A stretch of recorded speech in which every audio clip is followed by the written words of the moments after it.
to begin Perek Beis of Yehoshua. And Perek Beis is really a single story. It is the story of Yehoshua sending 2 spies to Yericho ahead of time to determine if the city can be conquered, how difficult it's going to be, and the like.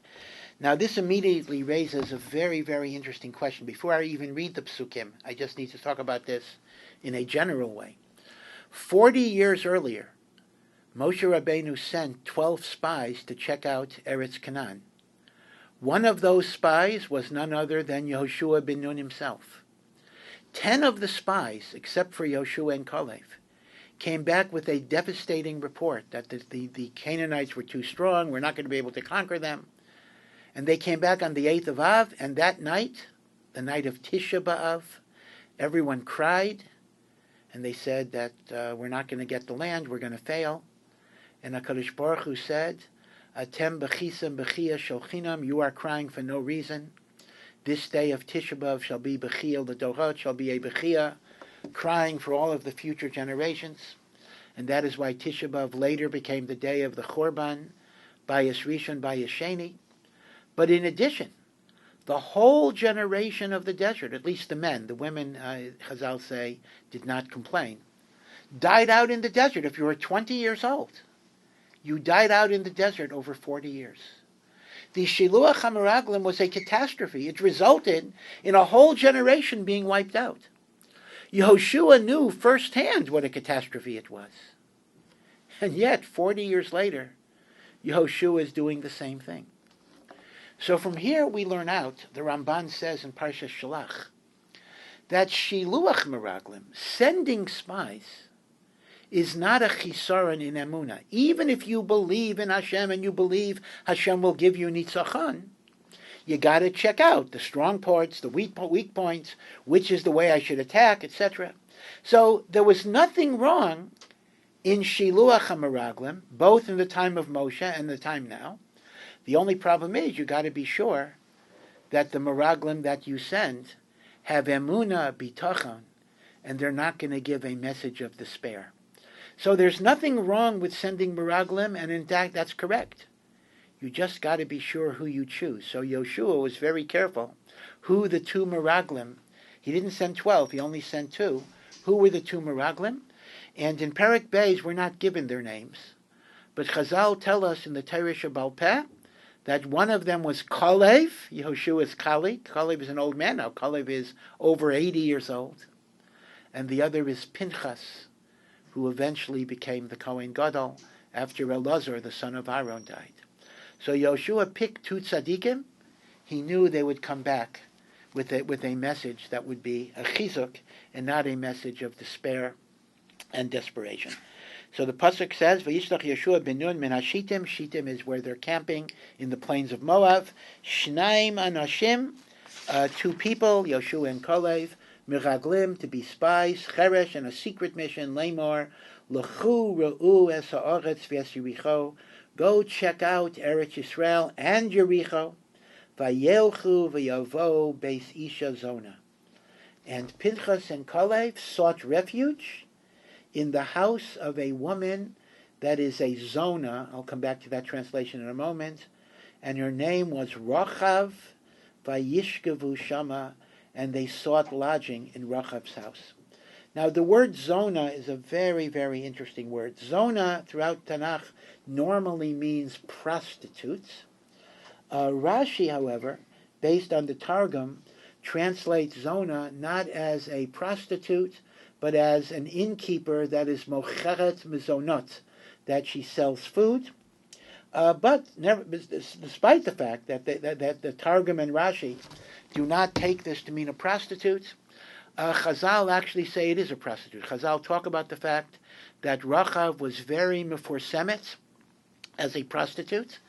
In other words, she was a person who did not behave in the best way, but she was a person who wanted to do tshuva.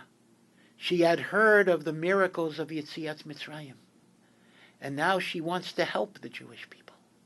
And she's willing to change her life and put her life at risk. Now, the maila of being a prostitute in this context is that she has a lot of clients, and a lot of her clients were the kings of Canaan or political people. So she knew exactly how people felt, and she was able to communicate that. Now, how did Yehoshua and Kalev even know to go to Rachav Hazayna is a bit of a mystery. But somehow the Yad Hashem led them to seek refuge in the house of a person that's going to help them. But the king of Yericho somehow heard, Lamor, Hinei anashim bo heina halayla mibnei Yisrael. I have heard that people have come here from the Jewish people, lachbar aretz, to spy things out. Vayishlach melech Yericho el Rachav Lamor, and the king of Yericho sent a message to Rachav saying, thinking of course that Rachav was loyal to Yericho. Hotzi hanashim haboyim elayich asher bo lebeisech. Deliver them. Tell us where they are. Ki lachbor es kol haaretz bo. They have come to be spies. They have come to try to conquer the land. But Rachav did this. Vatikach ha'isha es shnei ha'anashim v'titzbeno. She took the two people and she hid them away. Vatomer, and then she responded to the king's officers, the policemen. Cain, yeah. Bo Eli Hashem v'lo yadati me'ayin hema. There were people who came. I didn't know they were Jews. I thought they were just guests, because again she was also an innkeeper. Vayi ashar liskor, and when the gates of the city were closed, because Yericho was a walled city, and the gates of Yericho were closed every night. Bachoshech, when it got dark, Hanashim yatsu, they left my house. Lo yadati ana holchu hanashim. I don't know where they went. I didn't know they were Jews. I didn't know they were spies. I thought they were customers. They either came for prostitution or they came for a meal in my inn. I don't know where they went. And then she tells the king's soldiers, Ritfu maher acharehem. Run after them, pursue them, maybe you'll catch them. Go outside of the city and catch them before they cross the Jordan. Ki sasigum, you will catch them. So she sent them, the expression in English was, she sent them on a wild goose chase. But what she really did was, he helatam hagaga, she brought them up on her roof, vatitmaneim bepichdei ha'etz haruchos la'lagag, and she covered them in the big strands of flax. So they were under the flax, and nobody thought to look there. V'anashim, but the king's soldiers, radfu achareim derech hayarden ala mabras, the king's soldiers were pursuing this imaginary two people by the banks of the Yarden. V'hashar sagaru acharai, and the gate of Yericho had been closed. Kasher yatsu arayim, as soon as the pursuers went achareim. V'hema terem yishkavan, and behold, the two people that were being hid, they had not yet fallen asleep. V'hi also aleim alagag, and she went up on the roof to give them a message. Vatomer el ho'anashim, and she said to these two meraglim, Pinchas and Kalev, Yodati, I know, ki nosan Hashem lochem es haaretz. I know that Hashem has given you, Am Yisrael, Eretz Yisrael. V'chi nafla emaschem aleinu, and I can also tell you that the pachad of Am Yisrael, the Makos, Kriyas Yamsuf, the conquest of Sichon and Og, frightens us. All of the great kings of Canaan that you think are so powerful are terrified and weak. V'chi namogu kol yoshvei aretz mipnechem. Their hearts have melted. It's like melting like wax. Ki shamanu, because we in Canaan heard, Eis asher hovish Hashem esmei Yamsuf. Now this is 40 years before. We heard how Hashem dried up. He split the Red Sea, mipneichem, b'tzeischem in Mitzrayim. That was 40 years ago. And we also heard what happened more recently, towards the last year of the Midbar. Asher asisim l'shnei malchei Amori, what you did to the two mighty kings of the Amori, Asher be'ever Yarden, on the east of the Yarden, Sichain, the king of Amori, and Og, the king of Bashan, Asher hecharamtem osam, you destroyed them. Right, that's the land, of course, of Ruvain, Gad, and Chatzi Shevet Menashe.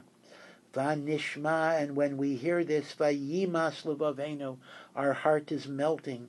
V'lo kama od ruach beyish mipnechem, there is no spirit in us to even fight you. Ki Hashem Elokeichem Hu Elokim b'shamayim mimal v'ala aretz mitachas. Your God, the so-called God of Israel, is the ultimate God in the heaven above and on the earth below. So Rachav has made a critical, crucial decision in her life. She lived a life of debauchery, she lived a life of sin, she lived a life of immorality. But now she says, I want to be with Hashem. I want to be with the nation of Hashem. I will help you in any way I can. But she makes one request. V'yata hishavan ali, swear to me, b'Hashem, in God's name, ki asisi machem chesed, because I did for you a loving kindness. I saved your life. I could have delivered you, but I gave you shelter and hiding at great risk to my own life, because if the Canaanites find out, they're going to kill me. But because I did for you chesed, asisem gam atem im beit avi chesed. I want you to do chesed for my family as well. Unesatem li ot emet, and give me a sign in your oath that you will do this chesed. And what is the chesed? Hachayisem es avi v'yasimi v'yasachai v'yasachiotai. That when you come into Yericho, and when you kill the Canaanites, when you destroy the inhabitants, I want you to spare my father and my mother and my brothers and my sisters, v'yes kol asher lahem, and all of their families, v'yitzaltem es nafshosenu mimavet, that we should be spared from the death that you are going to visit on the other inhabitants of Yericho. V'yomer lo hanashim, and the Meraglim said to her, Nafshenu tachtechem lamos, we should die instead of you if we don't keep this oath. We will keep this oath. Im lo sagidu es tvarenu zeh, v'haya b'teit Hashem lanu es haaretz, v'asinu imach chesed v'yemes. That when God gives us the land as He will, we will do for you chesed v'yemet. Now, chesed v'yemet means we will do loving kindness, because it's also emet. It is the right and true and correct thing to do. Meaning, it's not stam, the chesed to the undeserving, but it's a chesed that you are zochet to, in emet, because of what you did for us. But they gave a condition. How are we going to know who is your family? So, the pasuk says like this. She let them down through a rope. She put a rope in her window. Remember, Yericho was locked up. They can't leave through the gate. But she left them a rope, and they climbed down from the chalon with the rope. And that is because her house was in the wall itself, like Mea Sharim. Mea Sharim, originally, there are houses built into the wall of Mea Sharim, and that's how they escaped. Vatomer lehem, and she said to them, Ahara leichu, run away to the mountains. Don't go directly along the banks of the Yarden, because the king's soldiers may still get you. Go hide in the caves in the mountains for 3 days, and by that time the pursuers will have come back to Yericho, and then you're free to go back to the Yarden and cross it and go back to the Jewish people. Hahara lechu, go to the mountains, pen yifku b'chem arotfim, lest the pursuers catch up to you. Nach beisem shama shleishes yamim, hide yourselves in the caves for 3 days. Ad shof harotfim, until the rotfim come back to the melech.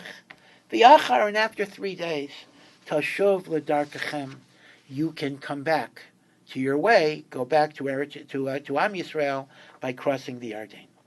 Vayomru elaha nashim, and the Meraglim had one final point, and they said, Nikiyim anachnu mishvuasei chazer shesh batanu, we will be naki, we will be free of the oath, unless you follow the following rule. And this is the following, meaning if you don't follow the following rule and your family gets hurt, it is not our sin, it is not our avera, and we are not responsible. What is the condition? Pasuk Yitches, Hine anachnu bo'im ba'aretz, behold, we are coming to Eretz Yisrael. Es tikvat chut hashani hazeh, this red scarlet rope by which you're lowering us down, tie it in the window of your house. And that will be the sign to the whole Jewish army, which will know that sign. Don't touch anybody that is in the house that has the red string or the red rope hanging from the window. Es avich v'es imech v'es achayech v'es kol beis avich. Your father, your mother, your brother, all of your parents' family. Tasvi elayich habaita. Bring them to your house, and they will be protected because the chut hashani will be the protector, the sign of the protection. V'haya kol asher yetze midalse beisecha chutza. If any one of your family leaves your house outside, damo birosho. Their blood is on their head. We're not responsible because, after all, how are we going to know? We're in the middle of an army. We're in the middle of a battle. People will get killed in that battle. People who are in your house are going to be safe. They step outside of the house, damo birosho. They are responsible for their lives. Anachnu nikiyim. We are going to be innocent. However, kol asher yiyeh itach babayit. But anyone that is with you in your house, damo beroshenu, we are responsible because we're making a shavua, im yad tiyabo, if a hand hurts anyone in the house. V'im tagidu es dvarenu zeh, and if you communicate this to your family, and your family carries it out properly by seeking refuge in your house, v'hayinu nikiyim mishvuatech, we are now innocent of our oath because we will comply with our oath. Asher ishpatanu.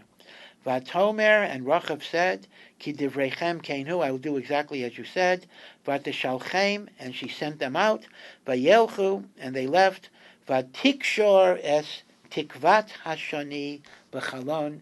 She tied the red rope, the scarlet rope, I should say, in the window. And then they did exactly as Rachav suggested. They did not go straight home because they would be caught by the chayalim of the Melech. However, they went to the mountains around Yericho. They hid themselves in the caves. Vayeshvu sham shloshes yamim. They remained there 3 days. Ad shavu harotfim, until the pursuers had given up the wild goose chase and had come back to Yericho. Vayavakshu harotfim b'chol haderech. And the Rotfim were looking for these Meraglim. V'lo matzo, did not find them. Vayashuvu shnei anashim vayedu miyahor. And finally the two people went down from the mountain. Yavru, they crossed the Yarden eastward. V'yavo al Yehoshua ben Nun. They came to Yehoshua. They told him everything that happened. And the message was a good message. Unlike the Meraglim 40 years before, Yehoshua chose the right people for this mission. Vayomru el Yehoshua ki nasan Hashem biyadenu es kol haaretz, that Hashem has given us the land. V'gam namogu kol yoshvei haaretz mipanenu, and the inhabitants of the land are melting away in fear and trepidation and desperation. Hashem will give us nitzachon. I just want to point out that Rachav Hazayna not only became a believer in Hashem, and not only left the zinus, the prostitution that she was practicing, but she in fact became Jewish.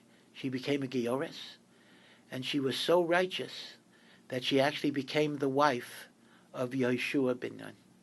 And Rachav is a very inspirational lesson, because it reminds us that no matter how far we fall, no matter how immoral and decadent was the life that we lead, Tshuva will give us the gift of a second chance, and one can achieve magnificent levels in Ruchnius and Kedusha.